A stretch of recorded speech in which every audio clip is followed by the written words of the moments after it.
Ketahuilah bahawa tidak ada satu kesusahan yang datang kecuali Allah ciptakan kesenangan bersamanya.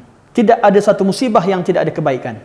Pasti ada kebaikan yang Allah cipta serentak dengan musibah.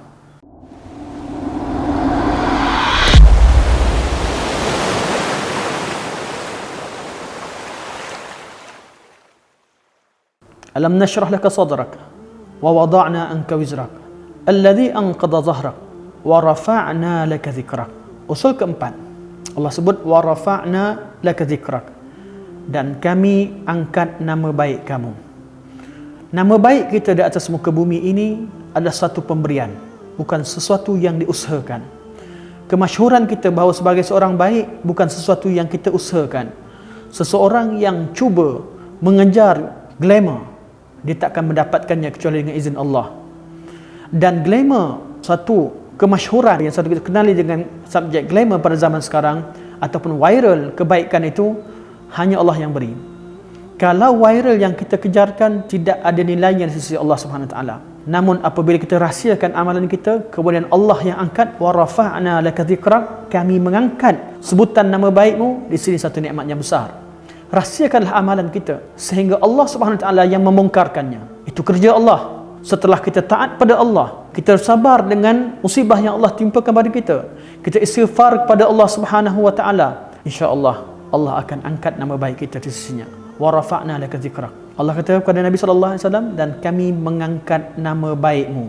Bermula dengan Allah angkat nama baik kita di kalangan malaikat, kemudian Allah Subhanahu Wa Taala akan mengarahkan malaikat untuk menyebarkan perasaan cinta manusia kepada orang-orang mukmin.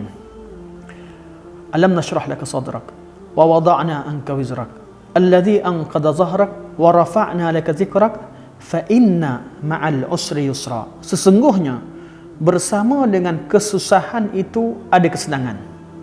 Ketahuilah bahawa tidak ada satu kesusahan yang datang kecuali Allah ciptakan kesenangan bersamanya.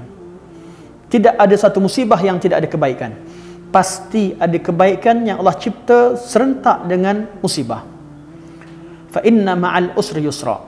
Dan dalam ayat ini juga Allah sebut ma'a. Itu usul yang keenam, ataupun prinsip yang keenam. Kebaikan yang ada itu waktu adanya, itu waktu datangnya bersama. Jadi ketika Allah timpakan musibah, Allah ingin Allah datangkan bersama kebaikan bersama dengannya. Itu bersyarat dengan syarat-syarat sebelumnya, iaitu hati kita lapang, kita redha dengan Allah Subhanahu Wa Taala, kita akan nampak dan kita akan dapat kebaikan tersebut. Itu yang keenam. Wa rafa'na laka dzikrak fa inna ma'al usri yusra, bersama dengan kesenangan. Inna ma'al usri yusra, sesungguhnya bersama dengan kesusahan yang sama ada kesenangan. Ini prinsip yang ketujuh. Yang ketujuh, tiap-tiap kesusahan itu ada kesenangan yang lebih banyak. Kesenangan yang datang, tiap-tiap kesusahan ada kesenangan. Yang pertama, yang dalam berkaitan dengan kesusahan. Yang kedua, berkaitan dengan kesusahan, kesusahan itu datang bersama.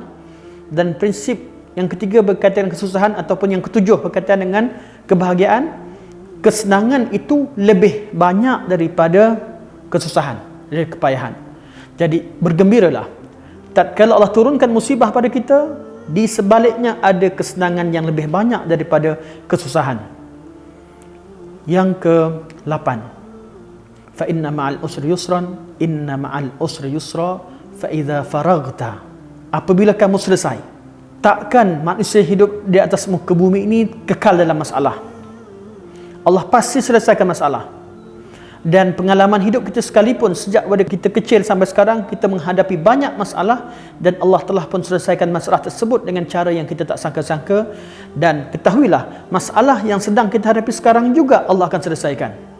Apabila Allah selesaikan, jangan kita terlalu bergembira sehingga kita lupakan Allah Subhanahu Wa Taala. Allah kata fa idza faraghta, bila kamu selesai, bila kamu ada masa kosong, gunakanlah untuk kebaikan. Jangan biarkan masa kita terbiar begitu saja, sama ada urusan dunia atau urusan akhirat. Buatlah perkara yang bermanfaat. Idza faraghta, itu gunakan masa kosong. Jangan bila selesai masalah kita hilang arah, hilang punca, lupa untuk bersyukur pada Allah dan kembali leka. Gunakan masa yang kosong, gunakan masa lapang untuk kebaikan. Fa iza faraghta. Yang ke-9, fansab. Masa kosong itu waktu yang paling banyak kita gunakan untuk beribadah kepada Allah Subhanahu wa taala. Dan terakhir sekali, wa ila rabbika farghab, yang ke-10, dan kepada Tuhan kamu hendaklah berharap. Ikhlas kepada Allah. Segala amalan kita buat kerana Allah. Dan jangan sekali-kali kita buat sesuatu kerana manusia, kerana ada manusia yang tidak pandai berterima kasih. Ada manusia yang tidak pandai menghargai. Ada manusia yang suka mencela. Ada pelbagai jenis manusia yang menyebabkan mungkin kebaikan kita tidak dihargai dan kita berasa sedih. Apabila kita buat sesuatu kerana Allah, sesuatu yang kita buat, tiap-tiap kebaikan sekecil mana sekalipun Allah akan memberikan kebaikan dan tidak ada satu yang dilupakan. Allah melihat segala-galanya, maka berharaplah kepada Allah, semoga kita terus bahagia. Sekian, wassallallahu ala sayyidina Muhammad wa ala alihi wa sahbihi wa baraka wa sallam. Assalamualaikum warahmatullahi wabarakatuh.